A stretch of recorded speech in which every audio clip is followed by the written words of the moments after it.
Olá, turma. Vamos agora falar das leis de Ohm da eletrodinâmica. Conteúdo importantíssimo para vocês que estão se preparando para o Enem, né? Pessoal, eu peço antes que, se você não é inscrito, se inscreva em nosso canal, né? E que compartilhe essa ideia. No final, dá aquela curtida para ajudar a gente, beleza? Então vamos lá, sem delongas. A primeira lei de Ohm, o Ohm verificou o seguinte: ele montou dois circuitos. No primeiro circuito, ele colocou uma bateria, uma lâmpada, e viu que essa lâmpada começou a emitir luz. Em seguida, ele colocou outra bateria e viu que a lâmpada passou a brilhar com uma intensidade maior. Ele então concluiu intuitivamente que, quando ele aumentava a diferença de potencial, a corrente elétrica também aumentava. E para verificar como era esse comportamento, ele construiu um gráfico, que eu passo a mostrar para vocês agora, esse gráfico construído por ele. Então, o gráfico relacionava a diferença de potencial com intensidade de corrente elétrica. Então, vejamos.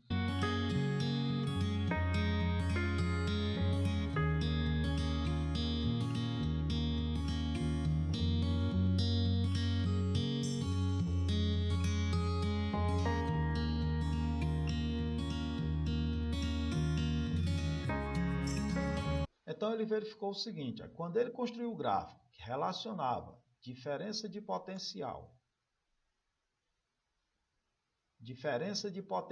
em volts com a intensidade de corrente em ampere, ele verificou que o gráfico era uma reta. Para uma DDP que ele chamou de U1, eu tinha uma corrente I1. Quando ele aumentou a DDP para um valor que eu vou chamar de U2, a corrente passou a ser o I2. E aí ele verifica também que, quando ele faz a razão DDP1 sobre corrente I1, isso é a mesma coisa que ele pegar a DDP2 e dividir pela corrente I2. Isso é constante. E essa constante de proporcionalidade ele chamou de resistência. Resistência. É a resistência do material, cuja letra símbolo nós vamos usar a letra R maiúscula do nosso alfabeto. Ainda, matematicamente eu posso escrever então que a DDP dividido pela intensidade de corrente elétrica, isso é a constante R. Se eu aplico a propriedade fundamental das proporções aqui, faço meios por extremos, resulta então que a DDP vai ser igual a resistência multiplicada pela intensidade de corrente elétrica. Essa, portanto, é a definição matemática para a primeira lei de Ohm. Agora, é necessário que vocês atentem à questão das unidades. Lembram que a unidade, elas são fundamentais na física. Então, vamos lá. A unidade de diferença de potencial, isso lá da aula de corrente elétrica, vocês já sabem. Ela é dada em volts, cujo símbolo é a letra V maiúscula em homenagem ao Alessandro Volta, o inventor da pilha. A intensidade de corrente também é em homenagem a um físico, um francês, chamado de Ampère. Ampère, cujo símbolo é a letra A maiúscula do nosso alfabeto. E, portanto, a resistência elétrica será dada em homenagem a um físico alemão, o Ohm. Em homenagem ao Ohm, cuja letra símbolo é a letra grega chamada de ômega, que é essa parecida com a ferradura. Eis as unidades no sistema internacional. Para esse gráfico, vamos fazer algumas conclusões como o Ohm fez. Quando a resistência é mantida constante, esse condutor recebe um nome especial e é chamado de condutor ôhmico. Condutor ôhmico. Então, o que seria um condutor ôhmico? Fisicamente falando, condutor ôhmico é aquele que apresenta resistência constante. Ou seja, ele obedece à primeira lei de Ohm. Ele obedece à primeira lei de Ohm. E ainda, o que seria essa resistência? Bom, vamos copiar aqui uma definiçãozinha para resistência. Fisicamente, a gente define a resistência como sendo Pronto, essa definição vale para a resistência elétrica. Então, fisicamente, como é que a gente pode definir a primeira lei de Ohm? Bom, fisicamente a gente vai definir da seguinte forma.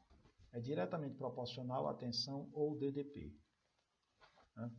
Essa é a definição física para a primeira lei de Ohm, tá certo? Então, nós temos a definição matemática, que é aquela que nós brincamos, chamando de equação do Uri, né? Essa é a definição matemática. Temos a definição física, que é essa que nós chamamos, que nós dizemos como sendo diretamente proporcional à corrente elétrica e à diferença de potencial. Para a gente visualizar melhor essa primeira lei de Ohm, eu vou usar um simulador agora, o simulador FET. Vamos para ele agora, depois a gente volta para definir a segunda lei de Ohm, ok? Bom, turma, então aqui vamos simular a primeira lei de Ohm. Lembrando, a primeira lei de Ohm relaciona a diferença de potencial com corrente elétrica. Vocês viram agora na videoaula que quanto maior a diferença de potencial, maior será a corrente elétrica. A gente costuma até brincar dizendo que a DDP é a mãe da corrente elétrica, porque só existe corrente se houver diferença de potencial. Aqui nós temos uma pilha, que é o nosso gerador, que vai produzir a diferença de potencial. Nós temos um receptor aqui, pode ser um chuveiro, pode ser uma lâmpada. Nós temos aqui um medidor de corrente elétrica, chamado de amperímetro. Está marcando zero porque a DDP é zero. E aqui eu tenho um indicador de temperatura, né? Na realidade ele vai apenas identificar, não vai quantificar, mas vai dizer se o comportamento da temperatura neste condutor aqui, beleza? Eu vou alterar a DDP aqui no canto direito, onde eu estou passando o mouse agora. Posso alterar a DDP e a resistência. Inicialmente eu vou deixar a resistência fixa, constante. Vamos ver o que acontece com a DDP. A DDP aqui é zero.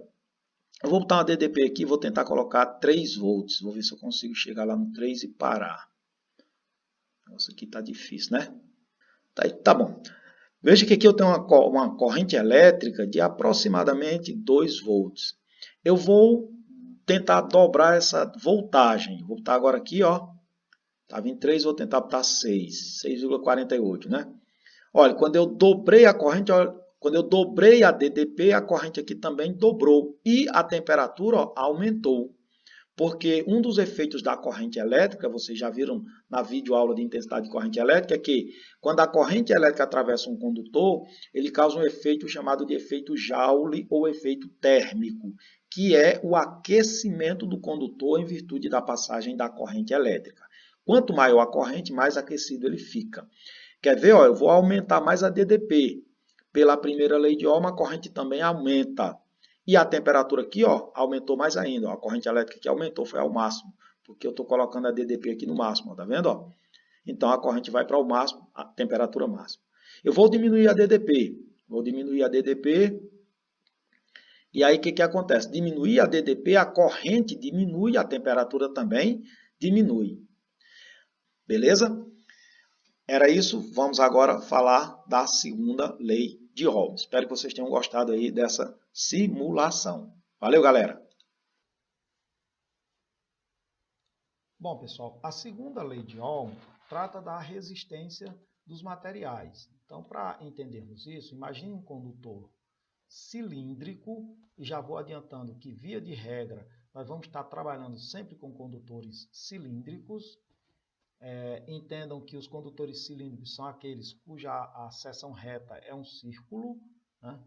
Então aqui eu tenho esse condutor, cuja seção reta aqui, ó, é um círculo, né? Isso é um condutor cilíndrico. Aí eu tenho um condutor cilíndrico. Esse condutor cilíndrico vai ter um comprimento.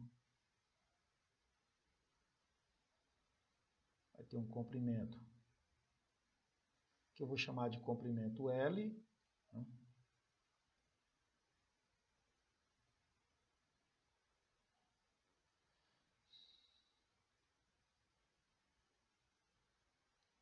Eu vou chamar esse comprimento aqui de comprimento L. E essa seção reta aqui, ó, é a área nós vamos representar pela letra A maiúscula do nosso alfabeto. É a área da seção reta. Como eu disse, via de regra são condutores cilíndricos. Para você calcular essa área, você vai usar a área do círculo, que é definida como sendo π vezes o raio ao quadrado. Lembre-se que o raio é a distânciazinha, ó, daqui para cá, da metade até qualquer ponto da circunferência, é o raio. πr ao quadrado. Π é um número irracional, vale aproximadamente 3,14. Então, o Ohm verificou o seguinte, ó, que essa resistência do material, ela é diretamente proporcional ao comprimento L. Essa resistência, ela é diretamente proporcional ao tipo de material, e esse tipo de material nós vamos representar por essa letra do alfabeto grego, chamada de Rho. É uma letra do alfabeto grego, mas para nós, fisicamente, nós vamos chamá-la de resistividade. Essa resistividade é uma característica do material do qual é feito o condutor. Materiais com alta resistividade é porque tem baixa condutividade. Quer dizer que ele é um isolante elétrico. O plástico, por exemplo, ele tem uma alta resistividade. O isopor tem uma alta resistividade. São materiais isolantes elétricos, apresentam baixa condutividade. Já o ferro tem uma baixa resistividade. Portanto, tem uma alta condutividade, ele é um condutor elétrico. Dos metais da tabela periódica, o que tem menor resistividade é o ouro. É o melhor condutor elétrico, tem uma alta condutividade, beleza? E ainda, essa resistência, ela é proporcional ao inverso da área. Ou seja, eu estou dizendo que ela é inversamente proporcional à área da seção reta.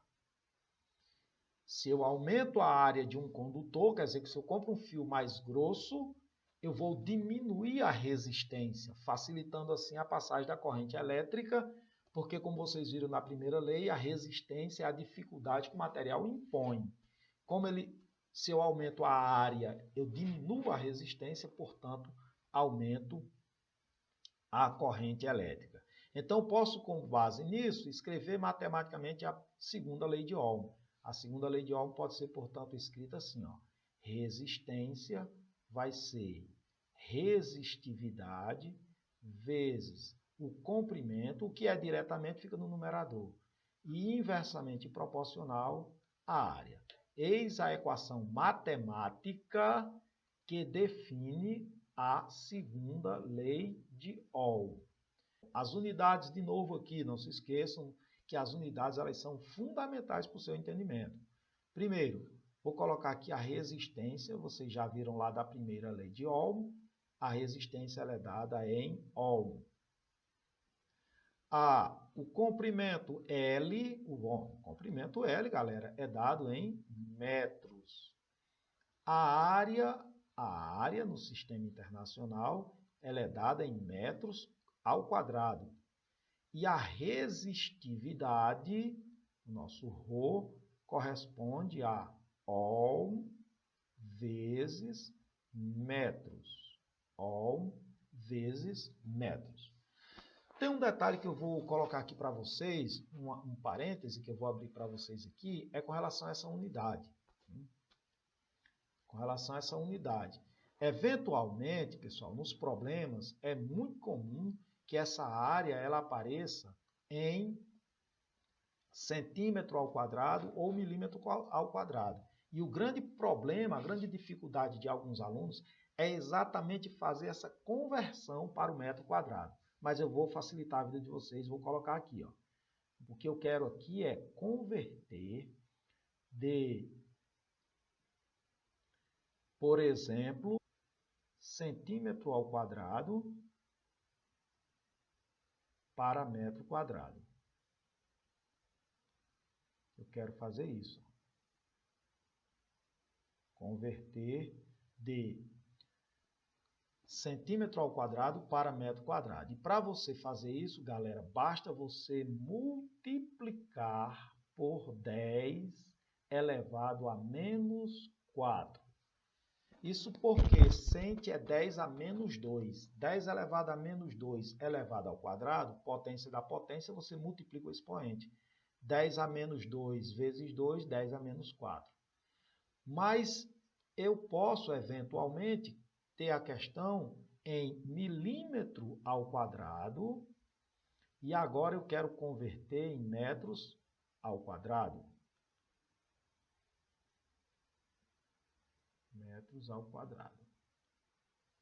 E para a gente fazer isso, como é que a gente vai fazer, galera? Ó, também tem um macetezinho aqui para facilitar a vidinha de vocês, eu vou deixar tudo pronto. Basta agora, ó, você multiplicar por 10 elevado agora a menos 6. Bom? Então, se nos exercícios, eventualmente acontece isso. Ele der a área em centímetro quadrado ou milímetro quadrado, você converte lembrando dessa relação. E pego essa expressão matemática e traduzo para a linguagem física. Como é que vai ficar aqui essa segunda lei de Ohm do ponto de vista físico? Ela pode ser escrita, então, da seguinte maneira.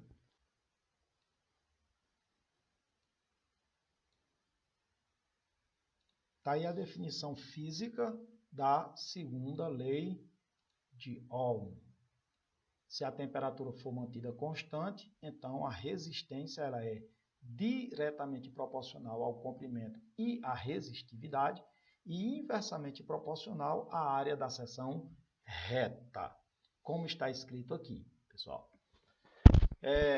Essa relação aí é interessante vocês observarem, é muito comum no Enem cair relação com o chuveiro elétrico. Quando eu tenho, por exemplo, o chuveiro na posição verão. Na posição verão, a água tem que sair fria, portanto, a corrente tem que ser baixa. E para a corrente ser baixa, a resistência tem que ser alta. Resistência alta, o comprimento é maior. Então, você teria uma resistência com um comprimento maior. Na posição inverno, a resistência tem que ser pequena, aí o comprimento tem que ser menor, para a corrente elétrica ser maior e aquecer a água. Lembrem dessa relaçãozinha, ó. Agora, vamos pôr em prática tudo isso que a gente viu até agora, resolvendo alguns exercícios. E, para tanto, clique no card que vai aparecer agora aí em cima, que lá eu tenho uma série de questões que vou resolver aplicando esse conteúdo que a gente viu agora. Beleza? Aguardo vocês lá. E se vocês gostaram dessa videoaula, por favor, deixem uma curtida aí, comente dizendo o que eu posso melhorar, que sugestões vocês têm para me dar. Tirem dúvidas, perguntem e que façam qualquer crítica, desde que seja uma crítica construtiva para a melhoria ou engrandecimento do nosso trabalho. Desde já eu agradeço imensamente a cada um de vocês, um forte abraço e até breve. Fui!